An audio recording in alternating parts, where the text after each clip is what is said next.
Halo adik-adik, hari ini kita belajar tentang oksigenasi. Mungkin kalian sudah biasa ya mendengar kata oksigen. Sekarang kita akan belajar oksigenasi. Sebelumnya juga kita harus tahu nih, apa sih oksigen itu? Iya, oksigen atau O2 adalah salah satu komponen gas dan unsur vital dalam proses metabolisme untuk mempertahankan kelangsungan hidup seluruh sel-sel pada tubuh kalian. Selanjutnya, oksigenasi adalah pemenuhan kebutuhan klien atau pasien dengan cara memberi aliran gas berupa oksigen sehingga kebutuhan akan oksigen meningkat pada tubuh klien atau pasien kalian. Klien atau pasien pada dasarnya mampu menoleransi kekurangan oksigen antara 3 sampai dengan 5 menit. Nah, jika seseorang mengalami kekurangan oksigen lebih dari 5 menit, maka otaknya akan rusak secara permanen. Apa sih tujuan dari pemberian oksigen? Nah, tujuannya adalah menurunkan kerja paru-paru, menurunkan kerja jantung, dan mempertahankan oksigen yang adekuat atau memadai pada tubuh kalian. Syarat-syarat pemberian oksigen antara lain yaitu sebagai tahanan jalan nafas yang rendah, tidak terjadinya penumpukan CO2 atau karbon dioksida, efisien, nyaman untuk klien atau pasien, dan sebagai pengontrol oksigen. Terapi pemberian oksigen diberikan pada klien dengan keadaan hipoksemia atau kurangnya pasokan oksigen di sel dan jaringan tubuh. Hipoksemia adalah kurangnya pasokan oksigen di sel tubuh, sedangkan hipoksia adalah kurangnya pasokan oksigen pada jaringan tubuh. Selanjutnya ada henti nafas dan henti jantung, keracunan karbon dioksida, dan klien dengan gangguan kesadaran.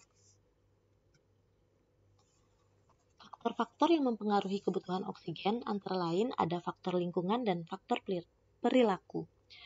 Pada faktor lingkungan, yaitu suhu lingkungan, yang kedua tempat kerja, dan ketinggian tempat dari permukaan laut, misalnya di daerah dingin.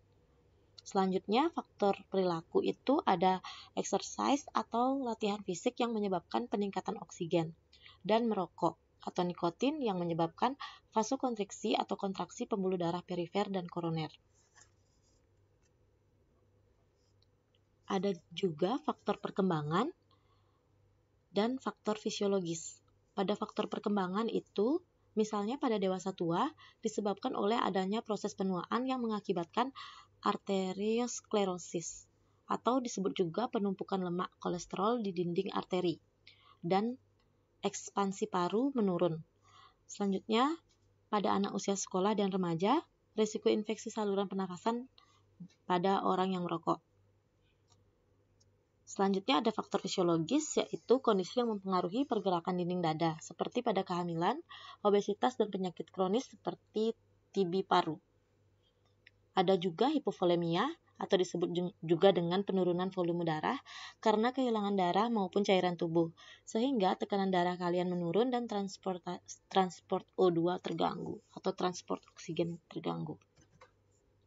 Nah, kita belajar juga mengenai nama-nama masker oksigen yang kita gunakan pada tindakan oksigenasi. Apa aja sih kira-kira? Oke, macam-macam alat oksigenasi. Di sini ada yang disebut dengan masker oksigen.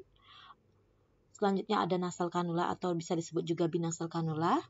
Ada nebulizer mask, rebreathing mask, dan non-rebreathing mask. Masker oksigen adalah seperti ini ya. Jadi kalian mungkin sering melihat masker oksigen di rumah sakit pada pasien yang memerlukan oksigenasi. Jadi masker oksigen ini adalah alat oksigenasi yang mengalirkan oksigen sekitar 5 sampai dengan 8 liter per menit dengan konsentrasi 40 sampai dengan 60%. Jadi fungsi masker oksigen di sini yaitu mencapai tekanan oksigen pada inspirasi lebih tinggi yaitu 90%. Kalian udah tahu inspirasi dan ekspirasi. Ketika kalian inspirasi itu adalah ketika kalian menarik nafas. Ekspirasi adalah ketika kalian menghembuskan nafas. Jadi kalian udah belajar itu sebelumnya ya. Nah, kelebihan dan kekurangan dari masker oksigen ini apa sih? Kelebihannya adalah konsentrasi oksigen di sini lebih tinggi dari nasal kanul. Yang kedua, sistem humidifikasinya dapat ditingkatkan atau pemberian oksigennya dapat ditingkatkan. Kekurangannya pun di sini pasiennya bisa tidak nyaman. Selanjutnya membuat rasa panas sehingga dapat mengiritasi mulut dan pipi. Dapat menyebabkan aktivitas makanan dan berbicara terganggu. Dan dapat mengakibatkan penumpukannya karbon dioksida apabila alirannya rendah. Jadi alirannya disesuaikan dengan kebutuhan pasien. Nah, ini ada nasal kanula atau binasal kanul. Kalian tentunya udah sering juga ya ngelihat di rumah sakit. Nasal kanul atau binasal kanula ini merupakan alat bantu nafas yang mampu memberikan oksigen dengan aliran 1 sampai dengan 6 liter per menit dengan konsentrasi oksigen 24 sampai dengan 44%. Jadi fungsi nasal kanul ini adalah untuk menyalurkan oksigen dalam bentuk selang yang bening dan lentur. Dan nasal kanul pun diindikasi untuk kebutuhan oksigen rendah hingga sedang. Jadi untuk pasien yang butuh oksigen rendah hingga sedang. Kelebihannya pun yaitu pemasangannya yang mudah, klien bebas untuk makan dan minum, dan harganya pun lebih terjangkau.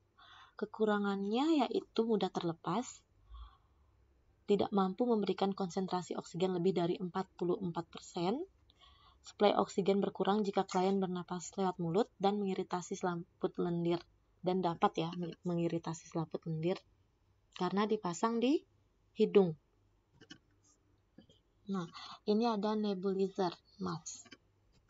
Jadi fungsinya itu untuk mengatasi masalah dengan saluran pernapasan seperti batuk, pilek atau asma, dan mengeluarkan lendir atau dahak.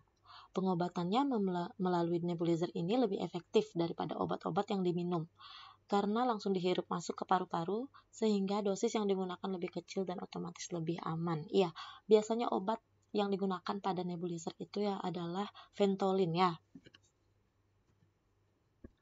Kelebihannya yaitu obat bisa langsung tersalur ke paru-paru, minim resiko efek samping, cara pakainya yang mudah, dan mencegah serangan asma. Untuk kekurangannya, biasanya penggunaan nebulizer ini tidak boleh terlalu sering digunakan, karena nebulizer dapat mengiritasi pada saluran pernapasan jika terlalu sering digunakan. Jadi, gunakan seperlunya saja, sesuai dengan kebutuhan. Selanjutnya ada rebreathing mask. Nah, ini adalah alat bantu nafas yang mampu memberikan oksigen dengan konsentrasi oksigen mencapai 99% dengan aliran 8 sampai dengan 12 liter per menit. Jadi, rebreathing mask ini dilengkapi dengan kantong udara yang mengembang baik saat inspirasi maupun ekspirasi, seperti yang tadi Ibu jelaskan. Indikasinya pun untuk pasien dengan kadar karbon dioksida yang rendah. Kelebihannya yaitu konsentrasinya yang diperoleh dapat mencapai 100% dan tidak mengeringkan selaput lendir. Selanjutnya kekurangannya, kantong oksigennya dapat terlipat sehingga aliran oksigennya tentu tidak baik jadinya. Dan sebagai udara inspirasi tercampur dengan udara ekspirasi sehingga CO2-nya lebih tinggi. Itu kekurangannya yang kemungkinan dapat terjadi ketika kalian menggunakan alat ini. Selanjutnya ada non-rebreathing mask. Apa sih bedanya? Jadi masker ini memang sekilas hampir mirip dengan rebreathing mask karena sama-sama memiliki kantong udara. Namun ada perbedaannya nih. Perbedaannya terdapat dan terletak pada katup yang berjumlah 2, sehingga udara inspirasi dan ekspirasinya tidak bercampur. Udara inspirasi tidak tercampur dengan udara ekspirasi karena mempunyai 2 katup. Satu katupnya terbuka pada saat inspirasi dan satu katupnya berfungsi mencegah udara kamar yang masuk pada saat inspirasi dan akan membuka lagi pada saat ekspirasi. Alat ini dapat mengalirkan udara 80% sampai dengan 100% dengan laju aliran 10 sampai dengan 12 liter per menit dan diindikasikan untuk klien dengan kadar karbon dioksida yang tinggi. Nah, adapun masalah-masalah keperawatan yang berkaitan dengan kebutuhan oksigen, yaitu tidak efektifnya jalan nafas. Jadi, tidak efektifnya jalan nafas ini terjadi karena adanya kondisi jalan nafas yang tidak bersih. Contohnya terjadi sumbatan, penumpukan sekret atau lendir. Dan gangguan pertukaran gas. Gangguan pertukaran gas ini terjadi karena adanya ketidakseimbangan antara oksigen yang dihirup dengan karbon dioksida yang dikeluarkan pada pertukaran gas. Penyebabnya itu bisa disebabkan karena pasien ada anemia atau proses penyakit lainnya atau komplikasi juga bisa. Ada perubahan pola tidur. Jadi pasien atau klien yang kesulitan bernafas atau sesak napas dapat mengalami gangguan tidur. Perubahan pola tidurnya itu terjadi karena kecemasan dengan sakit yang dialaminya. Selanjutnya ada risiko terjadinya iskemik otak. Gangguan tubuh akibat kekurangan oksigen biasanya dapat menimbulkan suplai darah ke otak berkurang sehingga terjadinya gangguan jaringan otak atau bisa disebut juga iskemik otak. Oke.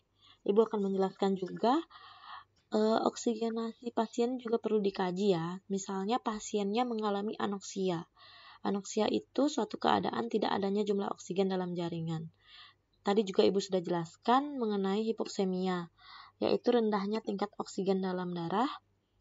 Selanjutnya tadi Ibu jelaskan hipoksia, yaitu berkurangnya persediaan oksigen dalam jaringan akibat kelainan internal atau eksternal. Ada juga disebut dengan sianosis, yaitu warna kebiru-biruan pada mukosa membran kuku dan kulit akibat deoksigenasi yang berlebihan dari hemoglobin.